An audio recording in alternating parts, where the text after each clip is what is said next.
Hello friends, स्वागत है आप सबका आपके अपने YouTube channel is my investment में। फ्रेंड्स, आरबीएल बैंक का शेयर बहुत ज़बरदस्त लाइमलाइट में बना हुआ है और आज के ट्रेडिंग सेशन में स्टॉक में 20-25% की भारी भरकम गिरावट देखने को मिली है। फ्रेंड्स, हमने अपने चैनल पर 7 महीने पहले एक वीडियो डाली थी जब आरबीएल बैंक 186 रुपीज़ के आसपास था। वहाँ पे हमने आरबीएल बैंक और बंधन बैंक के बारे में एक डिटेल्ड जो है रिसर्च आपके सामने रखी थी और आपको बताया था कि यहाँ पे एसेट क्वालिटी के कंसर्न्स गोइंग फॉरवर्ड रह सकते हैं और बेटर है कि आप जो है इन स्टॉक को अवॉइड करें। उस वीडियो का लिंक भी मैंने आपके लिए डिस्क्रिप्शन में डाला है। उस वीडियो को आप इस वीडियो के बाद एक बार ज़रूर देखें तो आपको समझ में आएगा कि बैंकिंग और एनबीएफसी स्पेस के शेयर्स लेने से पहले किन बातों को ध्यान में रखना ज़रूरी है। आज की इस वीडियो में हमने in depth analysis RBL bank पर हर पैरामीटर पे किया है और सारे फैक्ट्स आपके सामने रखने की कोशिश करी है और ये जानने की कोशिश करी है क्या इस गिरावट में कोई ख़रीदारी का मौका बन रहा है या आरबीएल बैंक भी अगला यस बैंक या डीएचएफएल बनने जा रहा है। फ्रेंड्स, बहुत ही ब्रीफ में जो न्यूज़ कल आउटब्रेक हुई थी जो सब आपको पता है, हम एक बार बताते हैं कि यहाँ पर रिजर्व बैंक ने जो है अपने सीजीएम को अपॉइंट किया एडिशनल डायरेक्टर आरबीआई के बोर्ड में 2 साल के लिए और आरबीएल के जो सीईओ और एमडी थे उनको जो है छुट्टी पर भेज दिया है और राजीव आहूजा को इंटरिम मैनेजिंग डायरेक्टर नियुक्त किया गया है। फ्रेंड्स, ये डेवलपमेंट आने के बाद में लगातार जो है आज मैंने आरबीएल बैंक के मैनेजमेंट का इंटरव्यू भी देखा, आहूजा जी का इंटरव्यू देखा, कोई भी क्लियरिटी मैनेजमेंट की तरफ से नहीं है। वो बार बार यही कह रहे हैं कि सिर्फ ट्रांजैक्शंस को स्मूथ करने के लिए, स्मूथ ट्रांजैक्शंस के लिए ये किया गया है। बैंक के पास जो है एनफ कैपिटल है, अगले 3-4 क्वार्टर के लिए फंड रेजिंग की भी रिक्वायरमेंट नहीं है। उनके capital adequacy ratio, tier 1 tier 2 capital सब कंफर्ट लेवल पर है और बैंक जो है रिकवरी भी अच्छे से कर रहा है। जो प्रोविजनिंग की थी आने वाले टाइम में उसका रिवर्सल भी देखने को मिलेगा, पर इटसेल्फ ये एक इतना बड़ा डेंट सेंटीमेंटल भी और फंडामेंटल भी है कि जिसकी भरपाई होना बहुत मुश्किल है, क्योंकि बैंकिंग एक पूरी तरह से ट्रस्ट का बिजनेस है। आप खुद ही इस बात को समझ लीजिए कि ये न्यूज़ आने के बाद में क्या आप अपना पैसा आरबीएल बैंक में रखना पसंद करेंगे या नहीं। ऑब्वियसली आपके मन में एक डाउट होगा। अगर किसी के पास बड़ा फंड है, एचएनआई कस्टमर है, तो 10 बार सोचेगा पैसा यहाँ पार्क करते हुए। उसको लगेगा कहीं बिना बात कोई कंसर्न आ जाए, इससे अच्छा है मैं कहीं और रख लूँ। तो यहाँ पर ये सेंटिमेंटल इम्पैक्ट जो है, फंडामेंटल से ज़्यादा बड़ा जो इम्पैक्ट है वो सेंटिमेंटल है। और ऑब्वियसली अगर आरबीआई ने जो है अपना डायरेक्टर वहाँ नियुक्त किया है 2 साल के लिए तो सब कुछ सही नहीं है और ये बहुत ऑब्वियस चीज़ है। आरबीएल बैंक 2 साल पहले, 3 साल पहले जब इसका आईपीओ आया था तो वहाँ पर ये उस टाइम बहुत ही हाई ग्रोइंग बैंक में से एक था। हर 3 साल में इसकी बैलेंस शीट डबल हो रही थी और इस वजह से मार्केट इसको बहुत प्रीमियम वैल्यूएशंस दे रही थी। बुक वैल्यू के 3 गुने 3.5 गुना पे ये ट्रेड किया करता था और काफ़ी एनालिस्ट ने इसको रिकमेंड किया था। और 225 रुपये के आसपास, अगर मैं सही मेरे को ध्यान है, इसका आईपीओ आया था और इसका ऑल टाइम हाई 700 रुपये के आसपास है। पर पिछले 1.5 साल से इस बैंक में लगातार एसेट क्वालिटी के कंसर्न आ रहे हैं जो हमने भी काफ़ी बार हाईलाइट किए हैं। और आप देखेंगे कि कोविड के जो लोज इसने लगाए थे 140-150 में के, वहाँ से अगर आप देखेंगे सारे बैंक्स ने रिकवर किया है। एयू बैंक हो गया और क्वालिटी जो बड़े बैंक्स हो गए, आईसीआईसीआई, एचडीएफसी, उन्होंने अपने लॉस से रिकवर करके वो वहाँ से डबल ट्रिपल ट्रेड कर रहे हैं। ये इकलौता ऐसा बैंक है जो लगातार जो है वहीं पर बना हुआ है, कोई रिकवरी इसमें बड़ी देखने को नहीं मिली। क्वार्टर ऑन क्वार्टर जो है लगातार एसेट क्वालिटी जो है इसकी ख़राब हो रही है और यहाँ पर जो कंसर्न्स हैं वो आने वाले टाइम में काफ़ी बड़े हो सकते हैं। हालांकि मैनेजमेंट का कहना है कि सब कुछ बिल्कुल सही है। फ्रेंड्स, आज की इस वीडियो में आगे हम डिस्कस करेंगे कि क्या कोई रीज़न हमारे पास है कि आरबीएल बैंक में इन लेवल्स पर खरीदारी की जाए, क्योंकि बैंकिंग एक ऐसा स्पेस है जहां आपके पास एम्पल जो है चॉइस हैं, चाहे वो प्राइवेट सेक्टर बैंक हो या पब्लिक सेक्टर बैंक हो, आपके पास चॉइसेस की कमी नहीं है। बैंकिंग और एनबीएफसी भर भर के मार्केट में लिस्ट हैं, तो आपके पास चॉइस है। जहां चॉइस होती है वहां कंपैरिजन होता है। 141 रुपये आज का सीएमपी है, ऑल टाइम हाई से लगभग 70% करेक्ट हो चुका है।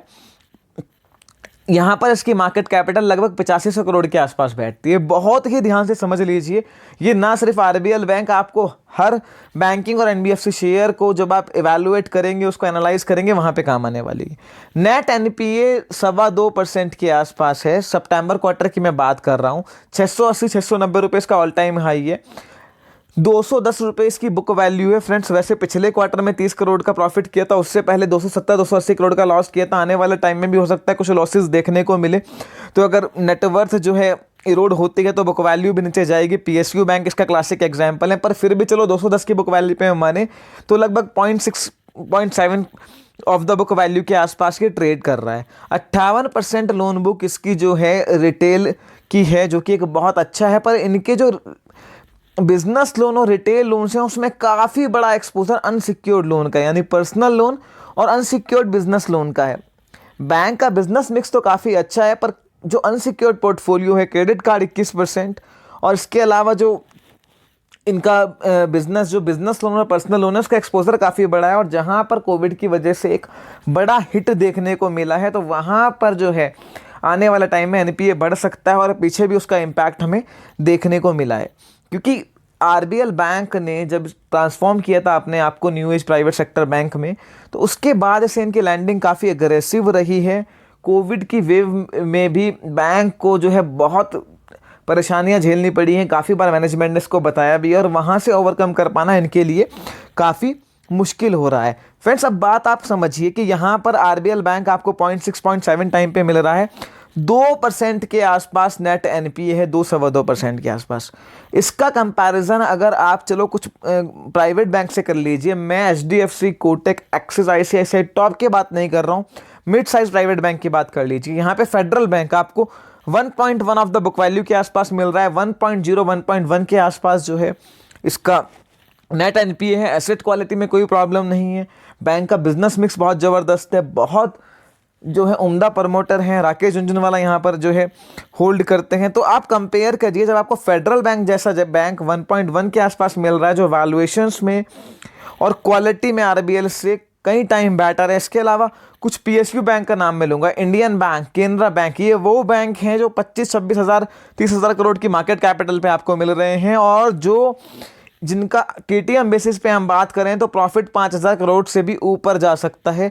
4-5-6 की पी पे ये स्टॉक आपको अवेलेबल हैं, और इनकी भी एसेट क्वालिटी आज की डेट में काफ़ी सुधर चुकी हैं। आरबीएल के सामने अगर हम देखें तो बहुत सारे ऐसे बैंक हैं जो उससे सस्ते वैल्यूएशंस पे हमें मिल रहे हैं। आरबीएल में अब दो चीज़ों पर मार्केट जो है प्रीमियम वैल्यूएशन देता है। या तो asset quality out of the world वो आरबीएल के पास नहीं है, या फिर जो है एसेट क्वालिटी के साथ में ग्रोथ प्रोस्पेक्टिव बहुत अच्छे हों। अब आप समझिए कि कोई मैजिक तो होने जाना है कि ये अपनी रिकवरीज भी कर लेंगे, एसेट क्वालिटी भी बिल्कुल एकदम सुधर जाएगी, नेट एनपीए से नीचे चला जाएगा, और ये हाई ग्रोथ भी कर लेंगे। इतना कोई यहाँ पे मैजिक हो जाएगा उसके चांसेस मुझे तो पर्सनली बहुत कम लगते हैं। अगर आपको ऐसा लगता है तो आप खरीद सकते हैं। तो दोनों बातें आपको समझनी पड़ेंगी। यहाँ पर ग्रोथ प्रोस्पेक्टिव भी खराब हुआ है सेंटिमेंटल इम्पैक्ट के बाद में, और एसेट क्वालिटी आने वाले टाइम में और ख़राब हो सकती है। तो मैं ये नहीं कह रहा हूँ कि ये अगला यस बैंक या एचडीएफसी या डीएचएफएल बन जाएगा, ऐसा नहीं है। पर यहाँ से ये रीरेट हो जाए उसके चांसेस बहुत कम है। आपको उस बात को समझना होगा कि यहाँ पे जब ग्रोथ नहीं होगी, एसेट क्वालिटी के कंसर्न होंगे, तो इसको मार्केट प्रीमियम वैल्यूएशन या हाई वैल्यूएशन क्यों देगी। ज़्यादातर पीएसयू बैंक इन्हीं कंसर्न्स पे इतने सस्ते वैल्यूएशंस के बाद भी 4-5-6 के पी पे आपको मिल रहे हैं। 5,000-6,000 करोड़ कमाने वाला बैंक की मार्केट कैपिटल जस्ट 30-35 हज़ार करोड़ है। उसका रीज़न यही है कि अनसर्टेनिटी है। मार्केट को लगता है कि अभी भी इनकी वॉच लिस्ट बहुत बड़ी है, एनपीए की जो प्रॉब्लम है वो आने वाले टाइम में अभी भी आ सकते हैं, और ग्रोथ कंसर्न्स हैं। अगर सेम चीज़ प्राइवेट सेक्टर बैंक में होगी तो उसे भी कभी प्रीमियम वैल्यूएशंस नहीं मिलेंगे। आप इस बात को समझिए। जो भी स्टॉक बुक के 3 गुना 4 गुना यस बैंक के क्लासिक एग्जांपल आपके सामने है, वो डूबा नहीं है, एग्जिस्ट कर रहा है अभी भी। पर उसको मार्केट आपने देखा है ना कि इतना एनालिसिस हुआ, इतने लोगों ने, बड़े बड़े इन्वेस्टर्स भी आए, पर आप स्टॉक का प्राइस आज देख सकते हैं। तो सिर्फ आप इस बात को समझिए फ्रेंड्स कि खाली गिर गया है, that could not be the reason to buy any of the stock in the stock market. You have to closely watch the fundamentals, और यहाँ पे फंडामेंटल्स अब वो नहीं रहे हैं जो आईपीओ के समय में थे। यहाँ इसको प्रीमियम वैल्यूएशंस मिले उसका कोई भी रीज़न अब मार्केट के पास नहीं है। आइदर ये सर्वाइव भी कर जाए, यहाँ कोई बहुत बड़े इश्यूज जो हैं इस तरह के ना आए कि कल को आरबीआई को मॉरेटोरियम इम्पोज करना पड़े या इसको किसी के साथ मर्ज करना पड़े, वो सिचुएशन ना भी आए, तब भी इसकी री रेटिंग इतना नियर टर्म में पॉसिबल नहीं है। हमें एटलीस्ट अगले 4 क्वार्टर के रिजल्ट बहुत क्लोजली देखने होंगे और इतने कॉम्पिटिटिव एनवायरनमेंट में किसी भी बैंक के लिए रिवाइव करना, रिकवरी करना, दोनों ही चीज़ें बहुत मुश्किल हैं। तो आरबीएल बैंक में आप ये सब चीज़ें समझिए, उसके बाद अपना डिसीजन लीजिए। Just because the stock has corrected 70 to 80% from its lifetime highs और it has corrected significantly in 1 to 2 days, that could not be the reason to buy a stock. You have to understand that thing. और banking और financial stock are considered as the high risk stocks, और I would say that they are the highest risk stock. तो यहाँ पर तो आपको fundamentals देखना बहुत ज़रूरी है, एसेट क्वालिटी देखना बहुत ज़रूरी है। जो डेंट इसकी सेंटिमेंटल इम्पैक्ट जो आरबीएल पे हुआ है उसका इम्पैक्ट आपको आने वाले टाइम में देखने को मिलेगा। इतना स्टॉक गिरा है, हो सकता है कुछ रिकवरी देखने को मिले, पर जो लॉन्ग टर्म है वहाँ पर कोई बड़ा मूव शॉर्ट टर्म में आए उसके चांसेस मुझे बहुत कम लगते हैं। मैं तो क्लोजली इसको 2-3 क्वार्टर्स के रिजल्ट देखूंगा किस तरह के डेवलपमेंट होते हैं।